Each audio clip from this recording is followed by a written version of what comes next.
ఎన్నికలప్పుడు చంద్రబాబు నాయుడు అన్న మాటలు ఏమిటి, ఎన్నికలు అయిపోయిన తర్వాత చంద్రబాబు నాయుడు గారు చేస్తూ ఉన్న పాలన ఏమిటి అని చెప్పి ఏ చిన్న పిల్లాడిని అడిగినా కూడా ఈరోజు రాష్ట్రంలో చెప్పగలుగుతున్నాడు. ఎన్నికలప్పుడు ఆయన చెప్పిన మాటలు చూస్తే జగన్ ఇచ్చేటివి అన్నీ చేస్తాను, కాక సూపర్ 6 సూపర్ 7లు అని చెప్పాడు. ఎన్నికలు అయిపోయాయి, చంద్రబాబు నాయుడు గారి మేనిఫెస్టో చెత్తబుట్టలోకి వెళ్ళిపోయింది. కరెక్ట్గా ఇవే మాటలు ఎన్నికలప్పుడు మొత్తుకొని చెప్పిన ప్రతి మీటింగ్లో. చంద్రబాబు నాయుడు గారిని నమ్మడము అని అంటే పులి నోట్లో తలకాయ పెట్టడమే స్వామి అని చెప్పి మొత్తుకొని చెప్పిన నేను ఎన్నికలకు ముందు. అయినా కూడా చంద్రబాబు నాయుడు గారి అబద్ధాలకు మోసాలకు ఏదో పొరపాటున కాస్త తలొగ్గడం జరిగింది. ఈరోజు ఎన్నికలు అయిపోయాయి, 2 ఏళ్ళు అయిపోయింది, 3వ బడ్జెట్ కూడా ప్రవేశపెట్టినాడు. ఇక మిగిలినటి 2 బడ్జెట్లు. ఈరోజు పరిస్థితి ఏమిటి అని చెప్పి చూస్తే జగన్ ఉన్నప్పుడు ఇస్తా ఉన్న అన్ని స్కీములు రద్దయిపోయినాయి.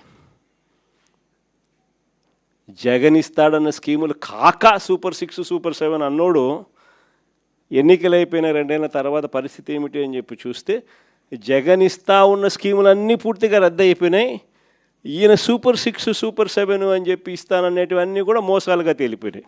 మన హయాంలో మనం దాదాపుగా 3,30,000 కోట్ల రూపాయలు మనం అప్పులు తెస్తే, 5 ఏళ్ళు కలిపి 3,30,000 కోట్లు అప్పు చేస్తే అందులో 2,73,000 కోట్లు నేరుగా బటన్లు నొక్కడం, నా అక్క చెల్లెమ్మల కుటుంబ సభ్యుల ఖాతాల్లోకి నేరుగా వెళ్ళిపోవడం. ఏకంగా 2,73,000 కోట్ల రూపాయలకు సంబంధించి ఆధార్ నెంబర్లతో సహా, బ్యాంక్ అకౌంట్ డీటెయిల్లతో సహా మనం చెప్పగలుగుతాం ఎవరెవరికి దగ్గర ఎంతెంత డబ్బులు పోయినాయని చెప్పి. చంద్రబాబు నాయుడు గారు 2 ఏళ్ళు కూడా గడవక మునిపే ఆయన చేసిన గ్రాస్ అప్పులు, ఆయన చేసిన కాంట్రాక్టెడ్ అప్పులు ఇవి చూస్తే 3,37,000 కోట్లు దాటిపోయినాయి. కానీ జగన్ చేస్తా ఉన్న స్కీములు లేవు, ఈయన ఇస్తానన్న సూపర్ 6 లేదు, సూపర్ 7లు లేవు. మరి డబ్బంతా ఏమవుతా ఉంది, ఎవరి జోబులు లేకపోతా ఉంది? ఇది నిజంగా ప్రతి ఇంట్లో కూడా చర్చనీయాంశంగా మారింది. జగన్ ఎలా చేయగలిగినాడు, చంద్రబాబు నాయుడు అనే వ్యక్తి ఎందుకు చేయలేకపోతా ఉన్నాడు అని. కారణం చాలా సింపుల్.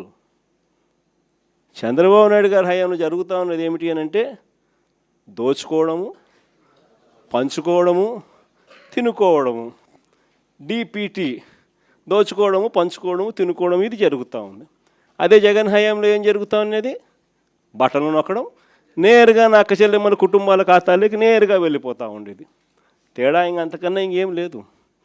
రాష్ట్రానికి సంబంధించి రావాల్సిన రాబడులు, రాష్ట్రానికి సంబంధించి రావాల్సిన ఆదాయాలు ఈరోజు రాష్ట్రానికి రావడంలా. రాష్ట్ర ఖజానాకి ఈ డబ్బులు రాకుండా చంద్రబాబు నాయుడు గారి జోబుల్లోకి, ఆయన ఎమ్మెల్యే వాళ్ళ జోబుల్లోకి, వాళ్ళ బినామీల జోబుల్లోకి, వాళ్ళ మనుషుల జోబుల్లోకి ఖజానాకు రావాల్సిన డబ్బులు పక్కదోవ పడతా ఉన్నాయి. ఈరోజు ఎక్కడ చూసినా కూడా అవినీతి. లిక్కర్ దగ్గర నుంచి మొదలు పెడితే, గ్రామాల్లో లిక్కర్ మాఫియా దగ్గర నుంచి మొదలు పెడితే రాష్ట్రానికి సంబంధించిన ఆదాయాలు రాష్ట్రానికి రావు. ఎంఆర్పి రేటు కన్నా 20 రూపాయలకు 10 రూపాయలు ఎక్కువ రేటుకు అమ్ముతూ ఉన్నారు. డబ్బు ఎక్కడికి పోతా ఉంది అని అంటే గవర్నమెంట్కి రావడంలా, వీళ్ళ జోబీల్లో నుంచి గవర్నమెంట్కి రావాల్సిన డబ్బులు వీళ్ళ జోబీల్లోకి పక్కదారు. లిక్కర్ మాఫియా దగ్గర నుంచి మొదలు పెడితే ఇసుక, మట్టి, సిలికా, క్వాడ్సు, లాటరైటు, గ్రెనైటు, ఇవే కాదు అధిక రేట్లకు పీపీఏలు, పవర్ పర్చేస్ అగ్రిమెంట్లు. మనం ₹2.49 మనం రైతులకు మేలు జరగాలని 25 ఏళ్ల పాటు రైతులకు ఉచిత కరెంటు ఖచ్చితంగా ఉండాలి అని, దాన్ని ప్రభుత్వం మీద భారం పడకుండా ఉండాలనే ఉద్దేశంతో ₹2.49కే మనం పీపీఏ చేస్తే, నానా యాగి చేసిన వాళ్ళు ఈరోజు చూస్తే పీపీఏలు ఏ రేటుకి చేస్తూ ఉన్నారు, ₹4.60 చేస్తూ ఉన్నారు. ఎక్కడ ₹2.49, ఎక్కడ ₹4 చిల్లరకు జరుగుతూ ఉంది ఈరోజు పీపీఏలు. ఇష్టం వచ్చినట్టుగా దోచుకో, పంచుకో, తినుకో. అమరావతిలో కట్టడాలు చూస్తే స్క్వేర్ ఫీట్కు 11,000 రూపాయలు అడుక్కు. హైదరాబాద్ కానీ బెంగళూరు కానీ చెన్నై కానీ మహానగరంలోకి పోయి వెళ్ళి కట్టినా కూడా 5 స్టార్ రెసిడెన్షియల్ కాంప్లెక్సెస్ 5 స్టార్ లాబీలతో ఉండేది కట్టడానికి కూడా అడుక్కు 4,000 కాదు. ఈడ చూస్తే అమరావతిలో అడుక్కు 11,000. ఎక్కడ చూసినా అవినీతే.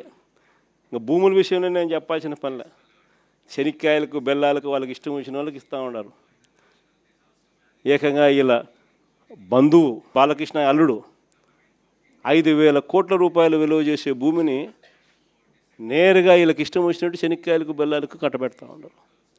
ఈ రకంగా రాష్ట్రానికి సంబంధించిన ఆదాయాలు ఏవి కూడా రాష్ట్రానికి రాకుండా అన్ని రకాలుగా కూడా దోచుకున్నది తినుకోవడమే జరుగుతూ ఉంది. ఇంకా ఆశ్చర్యం విషయం ఏంటో తెలుసా? అసలు రాష్ట్రంలో పరిపాలన అనేది ఎక్కడ తాగడంలా, వ్యవస్థలన్నీ కూడా మొత్తం కుప్పకూలిపోయినాయి. ఈరోజు పిల్లల చదువుల గురించి ఎవరు పట్టించుకోవడంలా, ఫీజు రీయింబర్స్మెంట్ అందక ఏకంగా ఫీజులు కట్టలేని పరిస్థితిలో పిల్లలు చదువులు మానేస్తూ ఉన్న పరిస్థితులు ఈరోజు మొట్టమొదటిసారిగా చూస్తూ ఉన్నాం. వైద్యం గురించి నేను చెప్పాల్సిన పనుల దాదాపుగా 3,000 చిల్లర కోట్ల రూపాయలు రాక నెట్వర్క్ హాస్పిటల్స్ అన్నీ కూడా బోర్డు తిప్పేసి ఆరోగ్యశ్రీ పేషెంట్లకు వైద్యం చెయ్యమని చెప్పి నిర్మోహమాటంగా చెప్తూ ఉన్నాయి. ఈరోజు పరిస్థితి విద్య తెరమరుగైపోయింది. నాడు నేడు కనపడ్డంలా, బడులలో ఇంగ్లీష్ మీడియం కనపడ్డంలా, బడులలో గోరుముద్ద క్వాలిటీ తగ్గిపోయింది, బడులలో ట్యాబులు ఇచ్చే పరిస్థితి లేకుండా పోయింది. 3వ తరగతి నుంచే టోఫుల్ ఒక పీరియడ్గా ఇంగ్లీష్లో బోధన చేసే పరిస్థితులు ఈరోజు రాకుండా పోయాయి. చదువులు పూర్తిగా తిరోగమనంలోకి వెళ్ళిపోయాయి. గవర్నమెంట్ బడులలో పిల్లలు జాయిన్ కావడంలా. విద్య పరిస్థితి అది, వైద్యం పరిస్థితి ఇది. రైతుల పరిస్థితి చూస్తే ఏ పంటకు కూడా ఈరోజు కనీసం గిట్టుబాటు ధరలు రాని పరిస్థితిలోకి ఏ పంటకు రాని పరిస్థితి. అంతటి దారుణంగా ఈరోజు వ్యవసాయం జరుగుతూ ఉంది. రైతుల గురించి పట్టించుకునే పరిస్థితి లేదు. మరీ ముఖ్యంగా యుద్ధం పేరు చెప్పి వంట నూనె కేజీ 40 రూపాయలు ఇప్పటికే పెంచేసినారు.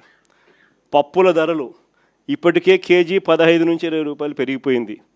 ఉచిత గ్యాస్కు దిక్కు లేదు. కానీ ఈ మనిషి ఈరోజు గ్యాస్ కొనాలనుకున్నా కూడా బ్లాక్లో 2,000 ఇస్తావా 3,000 రూపాయలు ఇస్తావా అని చెప్పి అడిగే పరిస్థితిలోకి ఇప్పుడే వెళ్ళిపోయింది.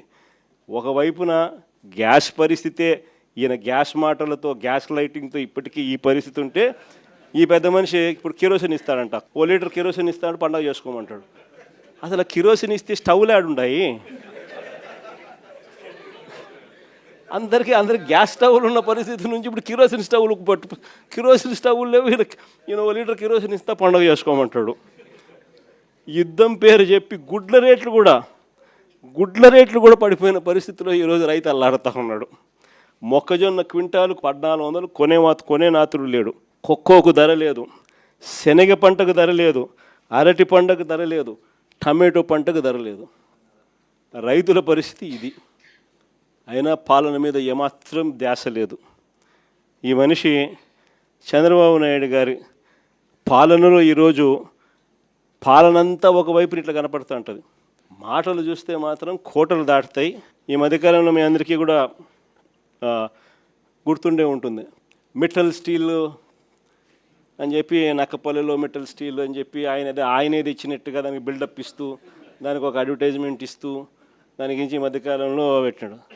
నాకు ఆశ్చర్యం అనిపించింది. అసలు అయ్యే చంద్రబాబు నాయుడు క్రెడిట్ చోరీకైనా క్రెడిట్ దోపిడీకైనా ఒక హద్దు పొద్దు ఉండాలి. ఇదే ఆదిత్య మిట్టల్ వాళ్ళు, నేను డావోస్ 2022లో డావోస్ పోయినప్పుడు నన్ను కలిసినారు. కలిసి వాళ్ళు అప్పట్లోనే గ్రీన్కో ప్రాజెక్టులో దాదాపుగా 4,800 కోట్ల రూపాయలు కర్నూలులో కడతా ఉన్న పంప్ స్టోరేజ్ ప్రాజెక్టులో భాగం తీసుకొని గ్రీన్కోలో 4,800 కోట్ల రూపాయలు పెట్టుబడులు పెట్టడానికి ఆ రోజుట్లో డావోస్లో అప్పుడే నా సమక్షంలోనే అవగాహన కుదురుంది. అది కాక అప్పట్లోనే ఎస్ఆర్ స్టీల్ వీళ్ళు కొనుగోలు చేసి దాంట్లో ఎక్స్పాన్షన్ కూడా పోతూ 1000 కోట్ల రూపాయలు పెట్టుబడి పెట్టేదానికి కూడా ఆ రోజే నా సమక్షంలోనే అది కూడా జరిగింది. ఇది కాక వీళ్ళను కొత్త స్టీల్ ప్లాంట్ పెట్టడానికి అడుగులు ముందుకు వేయండి అని చెప్పి ఆహ్వానించింది నేను రాష్ట్రానికి. ఆహ్వానించి రమ్మని చెప్పి వాళ్ళని చెప్పి వాళ్ళు అధికారులకు కూడా చెప్పిన, వాళ్ళు వస్తున్నారు, వాళ్ళకి ఎక్కడెక్కడ మనం భూములు ఇవ్వగలుగుతామో చూపించండి అని చెప్పి వాళ్ళు రావడము. మన అధికారులు ఫస్ట్ కాకినాడ SCZలో భూములు చూపించినారు, తర్వాత మూలపేటలో వీళ్ళు రావడానికి భూములు చూపించారు, తర్వాత నక్కపల్లిలో మన హయాంలోనే వీళ్ళకి భూములు చూపించినారు. చూపించిన తర్వాత నక్కపల్లిలో వీళ్ళు ఎన్నికలకు మునిపే రావడము, నక్కపల్లిలో భూములు కూడా చూసుకోవడము, భూములు వాళ్ళకు నచ్చడము, అక్కడ ఆల్రెడీ అప్పటికే APIC భూములు మన దగ్గర ఉన్నాయి. ఆ భూముల్లో నుంచి వీళ్ళకి 2200 ఎకరాలు మనం అప్పటికే సూత్రప్రాయంగా వీళ్ళకి ఇవ్వడం కూడా జరిగింది. సూత్రప్రాయంగా ఇచ్చేదానికి అడుగులు ముందుకు కూడా వేశాం. ఈ లోపల ఎన్నికల కోడ్ వచ్చింది. ఇది జరిగింది. ఇక్కడ చూస్తే ఎన్నికలు అయిపోయిన తర్వాత చంద్రబాబు నాయుడు గారు మనం అంత దూరం తీసుకొచ్చిన ప్రక్రియను ముందుకు తీసుకుపోయినాడు. అంతే ఈయన చేసింది. ఓ జూమ్ కాల్ పెట్టుకున్నాడు, మాట్లాడినాడు, అంతే. ఇప్పుడు చూస్తే పేపర్ చూస్తే ఏమనిపిస్తుంది, అసలు మిట్టలనేవాడు చంద్రబాబు నాయుడు సుందర ముఖార విందాన్ని చూసి వచ్చినట్టుగా బిల్డప్. ఆ గూగుల్ కూడా అంతే, ఆ గూగుల్ కూడా అప్పుడు కూడా అంతే. అదాన్ని తీసుకొచ్చింది మనం, గూగుల్ని తీసుకొచ్చింది మనం. ఏదన్నా చూసుకో. చివరికి ఆశ్చర్యం కలిగించే విషయం ఏమిటనంటే, ఇదే నక్కపల్లిలో 2023లోనే మనకు బల్క్ డ్రగ్ పార్కు 13 రాష్ట్రాలతో మనం పోటీపడి కేంద్ర ప్రభుత్వం కూడా బల్క్ డ్రగ్ పార్కు కట్టడానికి సహాయ సహకారాలు అందించేందుకు 1000 కోట్ల రూపాయలు డబ్బులు కూడా ఇచ్చేందుకు కూడా ముందుకు వచ్చి వాళ్ళు అడుగులు ముందుకు వేసినారు 2023లోనే. మనకు అది నక్కపల్లిలో దానికి సంబంధించిన ల్యాండ్ కూడా వాళ్ళకు చూపించి 13 రాష్ట్రాలతో పోటీపడి మనం ఆ బల్క్ డ్రగ్ పార్క్ కూడా తీసుకొచ్చినాం రాష్ట్రానికి. ఇప్పటికీ 2023లో పార్క్ తీసుకొచ్చినాము. ఇప్పుడు చంద్రబాబు నాయుడు వచ్చి 2 సంవత్సరాలు అయిపోయింది. ఇప్పటికీ ఆ బల్క్ డ్రగ్ పార్కు అడుగులు ముందుకు పడ్డంలా కొన్ని లక్షల కోట్ల పెట్టుబడులు, కొన్ని వేల ఉద్యోగాలు కార్యక్రమం దానివల్ల జరుగుతుంది. అట్లాంటిది అక్కడ కూడా అడుగులు ముందుకు వేయడంలా వెనక్కి పోయింది. దాన్ని మళ్ళీ కాంప్లికేట్ చేస్తూ అక్కడ ఉన్న ల్యాండ్ సరిపోతుంది, ఆ ల్యాండ్ సరిపోదని చెప్పి ఇంకా ఎక్కువ ల్యాండ్ కావాలని చెప్పి ఇంకా అడుగులు ముందుకు వేసినారు. వేసేసరికి కథ రివర్స్ అయింది. ఇట్లా ప్రతి దాంట్లోనూ కూడా అడుగులు ముందుకు వేయాల్సిన చోట ఈయనే కాంప్లికేషన్స్ క్రియేట్ చేస్తాడు, చేసి ఈయనే దాన్ని వెనక్కి తీసుకొని పోతాడు. ఇంతెందుకు, మన హయాంలోనే 3 పోర్టులు కడతా ఉన్నాం. మీ అందరికీ కూడా తెలిసిందే. రామాయపట్నం పోర్టు దాదాపుగా 80% మన హయాంలోనే పూర్తి చేసినాం. ఇంకా ఈ మిగిలింది 20%. మూలపేటలో మన హయాంలోనే పోర్టు 30% పూర్తి చేసినాం. మన హయాంలోనే ల్యాండ్లు పూర్తి చేసినాం, పర్మిషన్లు పూర్తి చేసినాం, ఫైనాన్షియల్ క్లోజర్ పూర్తి చేసినాం, డబ్బులకు ఇబ్బంది లేకోకుండా దానికి సపరేట్ బ్యాంక్ అకౌంట్ క్రియేట్ చేసి సపరేట్గా దానికి లోన్ శాంక్షన్ చేసి సపరేట్గా దానికోసం చేసినాం. మూలపేట అయినా, రామాయపట్నం పోర్ట్ అయినా, లేదా మచిలీపట్నం పోర్ట్ అయినా. మచిలీపట్నం కూడా 30% పూర్తి అయిపోయింది మన హయాంలోనే. ఈ రోజుకి 2 ఏళ్ళు అయిపోయింది. అన్ని చోట్ల పనులు ఆపేసినాడు. వీళ్ళకి సంబంధించిన వాళ్ళకి సబ్ కాంట్రాక్టులు, వీళ్ళకి సంబంధించిన వాళ్ళకే వాళ్ళని తప్పించి కాంట్రాక్ట్, వీళ్ళకి సంబంధించిన వాళ్ళకి కాంట్రాక్టులు ఇప్పించుకోవడంతో కనీసం అదన్న పనులు జరుగుతున్నాయంటే లేదు, అది కూడా అయిపోయినా. ఏమంటే తొందరగా పని అయిపోతే జగన్ క్రెడిట్ వస్తుంది కాబట్టి పని ఆపు.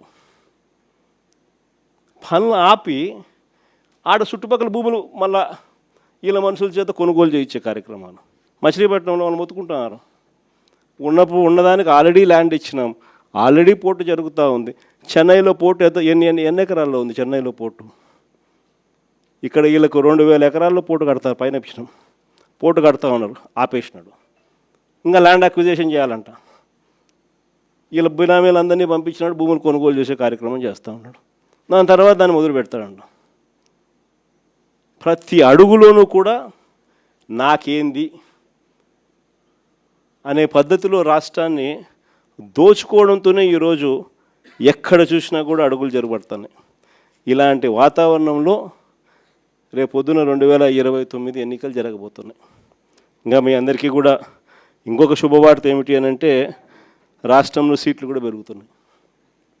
175 కాస్త 263 స్థానాలకు ఏకంగా 50% పెంచి 263 స్థానాలకు పోతున్నాం. పార్లమెంటు స్థానాలు కూడా 25 నుంచి ఏకంగా 38 స్థానాలకు పార్లమెంటు స్థానాలు కూడా పెరుగుతూ ఉన్నాయి. ఎస్సీ ఎస్టీ రిజర్వ్డ్ సీట్లు కూడా 50% పెరుగుతున్నాయి. మహిళలకు 33% పూర్తిగా ఒక చట్టం ప్రకారం ఒక హక్కుగా ఈరోజు మహిళలకు 88 అసెంబ్లీలో 88 సీట్లు, పార్లమెంట్లో 13 సీట్లు ఈరోజు మహిళలకే ఈరోజు అందుబాటులోకి వచ్చే కార్యక్రమం జరుగుతూ ఉంది. ఇది నిజంగా మహిళా అభ్యున్నతికి మనము ఆ టైంలో మన గవర్నమెంట్ ఉన్నప్పుడు మనం ఏకంగా చట్టం చేసి 50% రిజర్వేషన్లు మహిళలకు లోకల్ బాడీస్లోను, మహిళలకు నామినేటెడ్ పదవుల్లోనూ, మహిళలకు నామినేషన్ మీద ఇచ్చే కాంట్రాక్టుల్లోనూ, టెంపుల్ కమిటీస్లోనూ మహిళలకు ఏకంగా చట్టం చేసి 50% మనం రిజర్వేషన్లు కల్పించిన దానికి ఒక అడుగు ముందుకు వేస్తూ మహిళలకు 33% రిజర్వేషన్స్ ఇస్తూ ఏకంగా ఈరోజు 2029లో మహిళలకు మరిన్ని సీట్లు, మరింత ఎంపవర్మెంటు మహిళలకు కూడా జరగబోతూ ఉంది. కాబట్టి ఈసారి సీట్లు ఇంతగా పెరుగుతూ ఉన్న నేపథ్యంలో కార్యకర్తల్లో నుంచి ఇంకా లీడర్షిప్ ఇంకా పెరుగుతుంది. ఇది మాత్రం అందరికీ చెప్తా ఉన్నా. కార్యకర్తల్లో ఎవరైతే పటిమ చూపించగలుగుతారో, ఎవరైతే అడుగులు వేయడానికి సిద్ధపడతారో, ఎవరైతే నాయకత్వ పటిమను గట్టిగా చూపించగలుగుతారో అందరికీ కూడా జగన్ న్యాయం చేస్తాడని చెప్పి సందర్భంగా చెప్తాను. ఈసారి జగన్ 2.0లో మాత్రం ప్రతి కార్యకర్తకు చెప్తా ఉన్నాను.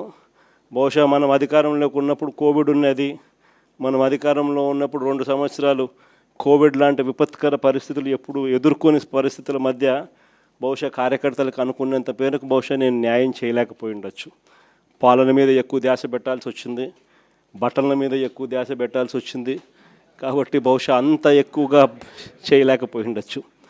కానీ జగన్ 2.0లో మీ అందరికీ కూడా భరోసా ఇస్తా ఉన్నా. జగన్ 2.0లో ప్రజలకు మంచి చేయడమే కాకుండా కార్యకర్తలకు మంచి జరుగుతుంది అని ఖచ్చితంగా చెప్తా ఉన్నా. ప్రజలకు జరిగే మంచి కూడా కార్యకర్తల ద్వారా మీ ద్వారానే జరిగించే కార్యక్రమం కూడా జరుగుతుందని కూడా చెప్తాను. కాబట్టి ఖచ్చితంగా రాబోయేది మంచి రోజులు. చూస్తా కళ్ళు మూసుకొని కళ్ళు తెరిచేసరికి 2 ఏళ్ళు అయిపోయింది. ఇక మిగిలిండేది కేవలం 3 సంవత్సరాలు. ఈ 3 సంవత్సరాల్లో కూడా ఇంకా 1.5 సంవత్సరం ఇలా గడిచిపోయింది అని అంటే ఆ తర్వాత ఎలాగో చివరి 1.5 సంవత్సరం నా పాదయాత్ర కూడా ఎలాగో జరుగుతుంది. ఆ తర్వాత చంద్రబాబు నాయుడు ప్రతిరోజు సినిమా చూపించే కార్యక్రమం ప్రతిరోజు కూడా జరుగుతుంది. కాబట్టి చంద్రబాబు నాయుడు గారు చేసే ఈ రెడ్ బుక్ పాలనైనా, చంద్రబాబు నాయుడు చేసే ఈ అన్యాయాలైనా ఇక టైం దగ్గరకు వచ్చింది. ఆయన గురించి ఇక భయపడాల్సిన అవసరం లేదు. ఆ భయపడే రోజులు ఇంకా పోయాయి.